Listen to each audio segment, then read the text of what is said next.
नमस्कार छात्रों, स्वागत है आपका मेरे YouTube channel Datta reading point में। आज हम डिस्कस करेंगे क्लास 10th सामाजिक विज्ञान वर्कशीट नंबर 30। टॉपिक हमारा होगा भारत में वैश्वीकरण का प्रभाव। इससे पहले हम इसके 2 चैप्टर कर चुके हैं वैश्वीकरण के, वैश्वीकरण क्या था और वैश्वीकरण। आज हम करेंगे कि भारत में वैश्वीकरण का प्रभाव किस प्रकार पड़ा है। अगर आप चैनल पर नए हैं तो सबसे पहले आप इसे सब्सक्राइब कर लीजिए ताकि आपको और भी सॉल्व वर्कशीट मिल सकें। तो हम देखेंगे कि किस किस क्षेत्र में भारत में वैश्वीकरण का प्रभाव रहा। अगर हम बात करते हैं भारतीय अर्थव्यवस्था का, तो भारतीय अर्थव्यवस्था का वैश्वीकरण का एक लंबा सफर तय कर चुका है। यानी कि अब अगर हम अपनी अर्थव्यवस्था पर देखें तो हम काफ़ी लंबी हो चुकी है और इसके काफ़ी लंबा प्रभाव पड़ चुका है। वैश्वीकरण और उत्पादकों, स्थानीय विदेशी दोनों के बीच अधिक प्रतिस्पर्धा के लिए दोनों विशेष रूप से शहरी क्षेत्रों में धनी वर्ग के उपभोक्ताओं को लाभ हुआ है।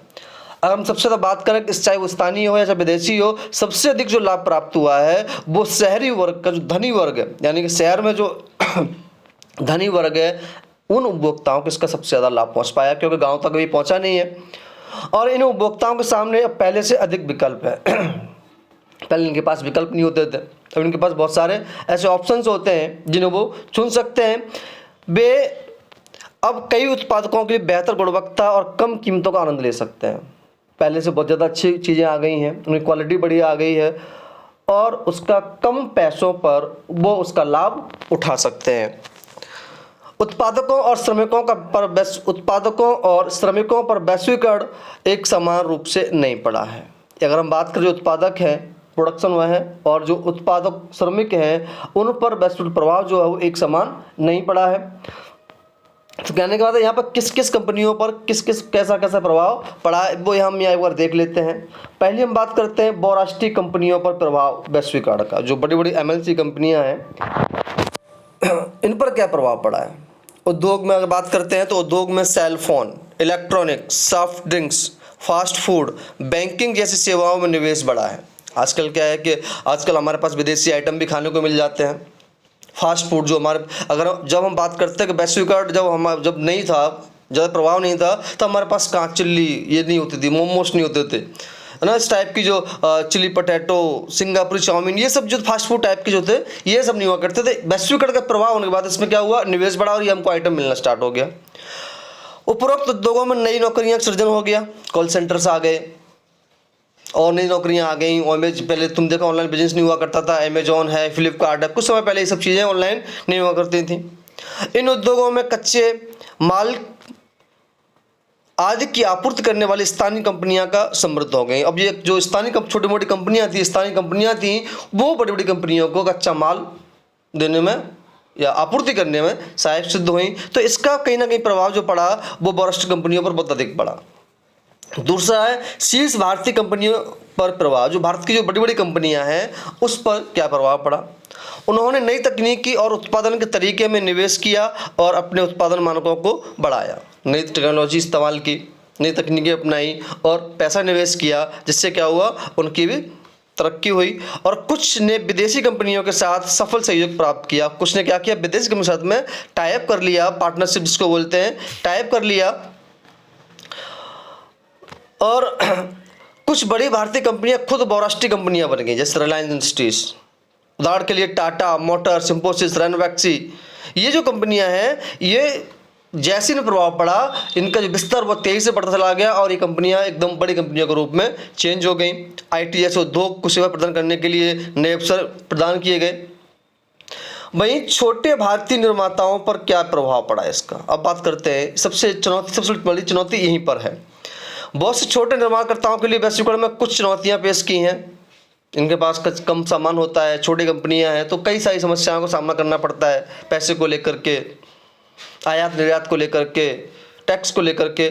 छोटे निर्माताओं को प्रतिस्पर्धा के कारण कड़ी टक्कर मिली है और बैटरी, कैपेसिटर, प्लास्टिक, खिलौने, टायर, डेयरी उत्पादक, तेल, कुछ ऐसे उदाहरण देखने को आपको मिल जाते हैं छोटे निर्माताओं के साथ। इनमें से कई इकाइयों ने कई श्रमिकों को रोजगार देने के लिए बंद भी कर दिया। जिस तरह से आप देख रहे हो, इस तरह अगर आज की हम बात करें तो बहुत सारी ऐसी कंपनियां, छोटी मोटी कंपनियां थी, स्थानीय कंपनियां थी, मंदी की वजह से बंद हो गई, जहां से उनका रोजगार भी बंद हो गया। अधिकांश नियोक्ता श्रमिकों के लचीले ढंग से रोजगार देना पसंद करते हैं, जिससे नौकरी का नुकसान हो जाता है। जिसको बोलते कॉन्ट्रैक्ट टाइप की नौकरियां होती हैं, इससे बहुत ज़्यादा दिक्कतें होती हैं, लोगों को नौकरी में नुकसान होता है। तो इस तरह का ये वैश्वीकरण का बहुराष्ट्रीय कंपनियों पर, भारतीय शीर्ष कंपनियों पर और छोटे भारतीय निर्माताओं पर कई सारे प्रभाव देखने को मिलते हैं। कई को तो बहुत सारा लाभ हो रहा है और एक तरफ कहीं को बहुत ज़्यादा नुकसान भी झेलना पड़, दोनों बातें हैं। तो सबसे अधिक प्रभाव पड़ रहा है वो पड़ा मल्टीनेशनल कंपनियों के ऊपर, एमएनसी कंपनियों के ऊपर।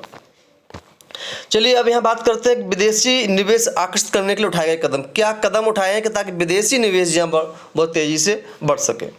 औद्योगिक क्षेत्रों की स्थापना, जिन्हें विशेष आर्थिक क्षेत्र SEZ कहा जाता है, जो विशेष प्रकार के क्षेत्र होते हैं जहाँ बिजली, पानी, सड़क, भंडारण, मनोरंजन, परिवहन, शैक्षिक सुविधाएं, विशिष्ट सुविधाएं होती हैं। यानी कि ऐसे क्षेत्र जहाँ पर क्या होता है, बिजली आसानी से मिल सके, पानी आसानी से मिल सके, सड़क, परिवहन है, भंडारण है, मनोरंजन है, शैक्षिक सुविधाओं जैसी विश्व स्तरीय सुविधाएं हैं। SEZ में उत्पादन कई SEZ में उत्पादन रखने वाली कंपनियों को शुरुआती 5 वर्षों के लिए कर का भुगतान नहीं करना पड़ता है। और ऐसी कंपनियों क्या होता है, शुरुआत के 5 सालों में उनको टैक्स देना नहीं पड़ता है। तो ये तो इनके लिए फायदा हो जाता है और वो इस तरह पर बहुत ज़्यादा आकर्षित होती हैं, जहाँ सारी सुविधाएं, जो मूलभूत सुविधाएं होनी चाहिए कंपनी लगाने के लिए, वो यहाँ सारी मिल जाती हैं। श्रम कानूनों में लचीलापन, श्रमिकों को नियमित रूप से काम पर रखने के बजाय काम को तीव्र दबाव होने पर कंपनी छोटी अवधि के लिए लचीले ढंग से काम पर रखती है। यह कंपनी के लिए श्रम की लागत को कम करने के लिए किया जाता है ताकि उसको ज़्यादा पैसा न देना पड़े। फिर भी विदेशी कंपनियां अब भी संतुष्ट नहीं है और श्रम कानूनों को और अधिक लचीलेपन की मांग कर रही हैं, परमानेंट रखना चाहती हैं। इस प्रकार सभी को वैश्वीकरण से लाभ नहीं हुआ है। वैश्वीकरण से लाभ हुआ है जो बड़ी बड़ी मल्टीनेशनल कंपनी है या शहरी क्षेत्र में जो विशेष वर्ग के लोग हैं, धनी लोग हैं, उनको ये लाभ हुआ है। सवाल यह है कि सभी के लिए अवसर पैदा करने के लिए वैश्वीकरण को और निष्पक्ष कैसे बनाया जाए, ताकि सभी को किस तरह से इसको साफ साफ स्पष्ट में निष्पक्ष बनाया जाए ताकि सभी को वैश्वीकरण का लाभ मिल सके और इसके लाभों को बेहतर तरीके से समझा जाना चाहिए। इसके लिए सरकार भी नीतियों को न केवल अमीर और शक्तिशाली बल्कि देश के सभी लोगों के हितों की रक्षा करनी चाहिए। उदाहरण के लिए सरकार यह सुनिश्चित कर सकती है कि श्रम कानून ठीक से लागू हो, चाहे वो लेबर वाला हो, चाहे वो मैनेजर हो, किसी सबके लिए जो नियम होने चाहिए वो सरकार सबके लिए बराबर लागू करे। श्रमिकों को भी उनके अधिकार मिलने चाहिए, जिससे उनका क्या होता है, कंपनियों में शोषण होता है। 8 घंटे जगह 12 घंटे काम करवाते हैं, पैसा टाइम से नहीं देते हैं, मूलभूत जो आवश्यकताएँ होती हैं, मेडिकल है, कैब वगैरह है, ये टीए वगैरह, ये सब नहीं मिलता उनको। यदि आवश्यक हो तो सरकार व्यापार और निवेश बाधाओं का उपयोग कर सकती है। ये उचित नियमों के लिए विश्व व्यापार संगठन में बातचीत कर सकता है। पिछले कुछ वर्षों में लोगों के संगठनों द्वारा बड़े पैमाने पर अभियान और प्रतिनिधित्व के व्यापार निवेश संबंधित निर्णयों को प्रभावित किया है।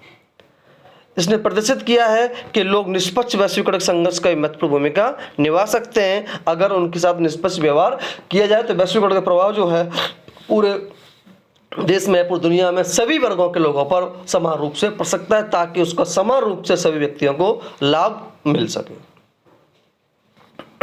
अब आप क्वेश्चन आराम से कर सकते हैं, वैश्वीकरण का प्रभाव सभी के लिए फायदेमंद साबित नहीं हुआ है, आप इस कथन से सहमत हैं या नहीं। आप इसको जानते हैं कि सभी के साथ समान रूप से सभी को इसका फायदा नहीं मिला है, तो आप इसको आराम से लिख सकते हैं। SEZ क्या है, उन्हें विदेशी निवेश आकर्षित करने में कैसे योगदान दिया है। तो आप जानते हैं विशेष क्षेत्रों को कहा जाता है जहाँ सारी मूलभूत आवश्यकताएं मिल जाती हैं, बिजली, पानी, परिवहन, कच्चा माल सब मिल जाता है, उसको हम क्या कहते हैं, SEZ कहते हैं। इसलिए ये कंपनी यहाँ पाने के लिए प्रभावित आकर्षित हुई, तो आप इसको लिख सकते हैं। रमन एक जूता बनाने वाली फैक्ट्री में एक स्थायी कर्मचारी के रूप में काम कर रहा है। प्रतिस्पर्धा के कारण कारखाने बंद हो गए और उन्होंने अपनी नौकरी खो दी। उन्हें एक कंपनी द्वारा उनकी पिछली वेतन के लगभग आधे पर काम पर रखा गया, जो अस्थायी आधार पर कम अवधि के लिए लचीले ढंग से श्रमिकों को काम पर रखा था।